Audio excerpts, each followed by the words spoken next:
Good morning friends, welcome back to my channel.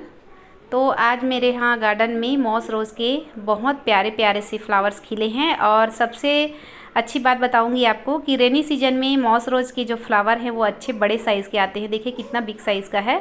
और लगभग 1 महीने हो गए होंगे, 1 महीने तो हो ही गए होंगे। पर्पल कलर के जो मेरे हिबिस्कस के प्लांट है उसमें फिर से फ्लावरिंग हुई है। देखिए कितना सुंदर लग रहा है और इस तरह से फ्लावरिंग शुरू हुई है। तो ये दिखने में तो बहुत ही खूबसूरत है, लेकिन काफ़ी लेट लेट से इसमें फ्लावरिंग होती है। सिर्फ रेनी सीजन में बहुत जल्दी जल्दी फ्लावरिंग करता है। और ये मेरा फेवरेट गाजरी कलर का मॉस रोज़, बहुत ही खूबसूरत लगता है ये फ्लावर मुझे, बहुत ही सुंदर। तो देखिए इसमें भी बहुत अच्छी फ्लावरिंग हो रही है और काफ़ी बिग साइज़ के फ्लावर्स आ रहे हैं।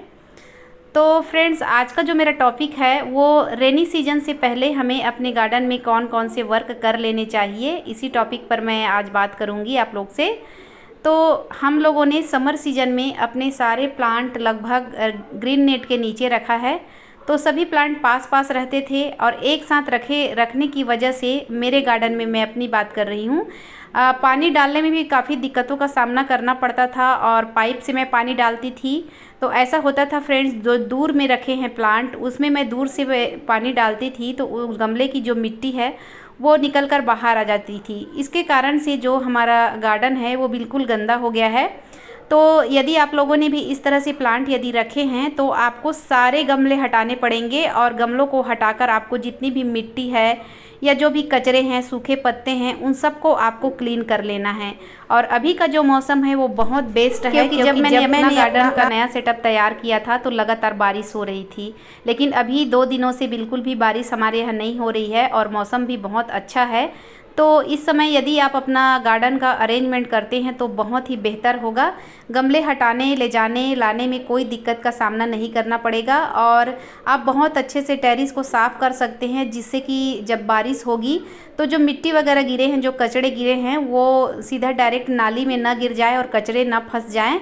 तो इसके लिए अभी बहुत ही अच्छा है, आप झाड़ू लगाकर आप साफ़ करके आप इस तरह से, जैसा कि आप देख रहे होंगे, इस तरह से साफ़ करके आप 2 सेकंड बार आप पानी से बढ़िया छत को अच्छे से धो दीजिए, जिससे कि और अच्छे से क्लीन हो जाएंगे। तो सबसे पहला काम ये करना है कि आपको पॉट हटाने हैं, गंदगी जितनी भी हुई है उनको, आपको मिट्टी को, कचरों को हटाना है। दूसरा काम ये करना है फ्रेंड्स कि ज़्यादा नज़दीक नज़दीक प्लांट को नहीं रखना है। मेरे प्लांट आपको नज़दीक दिख रहे होंगे ज़रूर, क्योंकि प्लांट काफ़ी बड़े बड़े हैं इस वजह से, लेकिन मैंने गमलों को दूर दूर में रखा है। और जो गमले सीमेंट के हैं उनको मैंने नज़दीक में रखा है, लेकिन उनमें जो मेरे प्लांट है वो छोटे छोटे से हैं। तो अरेंजमेंट आपको गार्डन का ऐसा करना है कि जो बड़े प्लांट हैं उनको पीछे रखिए, उनसे फिर साइज़ के हिसाब से आप 2 लेयर में, 3 लेयर में, 4 लेयर में, जैसा आपका छत है उस तरह से आप अपने गार्डन को सजाइए। आप इस तरह से पॉट रखिए। और अगला आपको ये करना है कि रेनी सीजन आने के पहले आपको सारे गमलों में यदि मिट्टी अगल बगल लगी है उनको आप साफ़ कर लीजिए। गमले में जो सूखी पत्तियां हैं यदि वो गिरी हैं तो उनको आप निकाल लीजिए, नहीं तो वो ही आगे चल के फंगस बनकर फंगस अटैक हो जाता है और वो जो सड़ी हुई पत्तियां हैं उससे भी इन्फेक्शन का हमारे प्लांट को डर रहता है। तो इस तरह से हमें अपने जितने भी गमले हैं उनको करना है, साफ़ करना है। जो सूखी पत्तियां हैं उनको निकालनी हैं, या जो सूखे फूल हैं जो गिरे हैं समर सीजन में उसको हटाने हैं। और एक काम और करना है आपको, अभी जो भी फ्लावरिंग होगी, जिस भी प्लांट में फ्लावरिंग होती है तो फ्लावर जब सूख जाते हैं तो उन्हें कट करके हमको हटाना है। जो येलो पत्तियां हैं उनको भी कट करके हटाना है, गमले में नहीं गिरने देना है। यदि गमले में गिर गया है तो उसको भी आप निकाल कर बाहर कर लीजिए।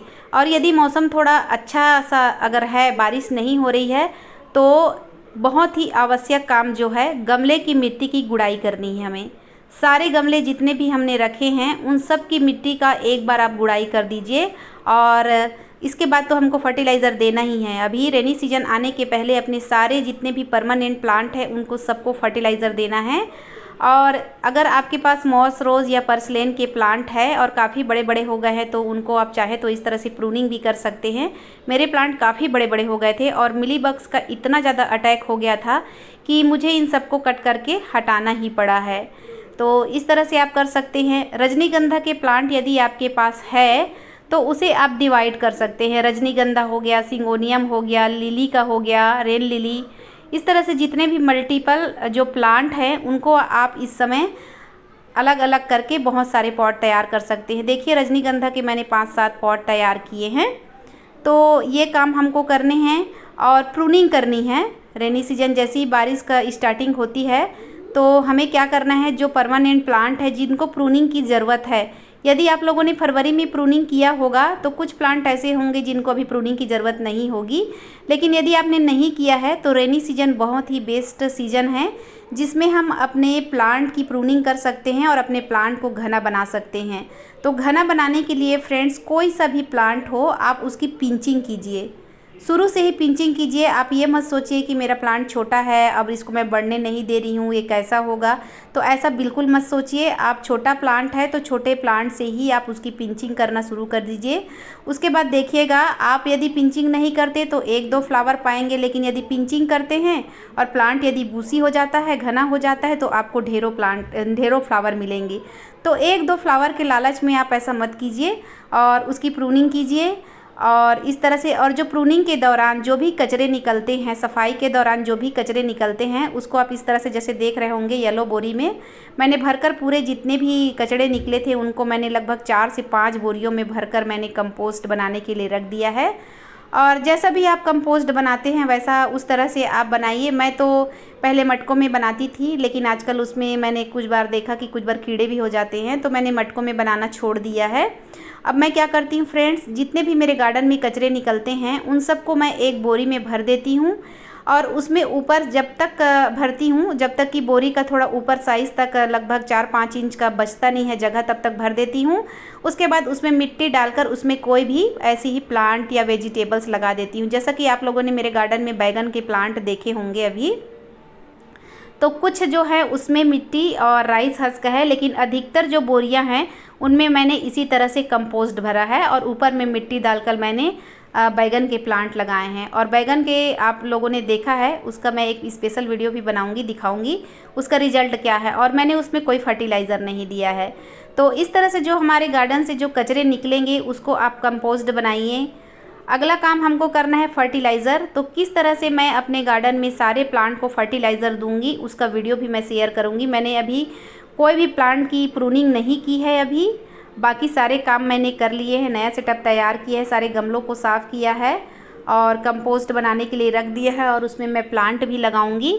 तो ये सारे काम हैं। और फंगीसाइड का एक बार बारिश होने से पहले आपको फंगीसाइड सारे प्लांट में फंगीसाइड का स्प्रे कीजिए आप।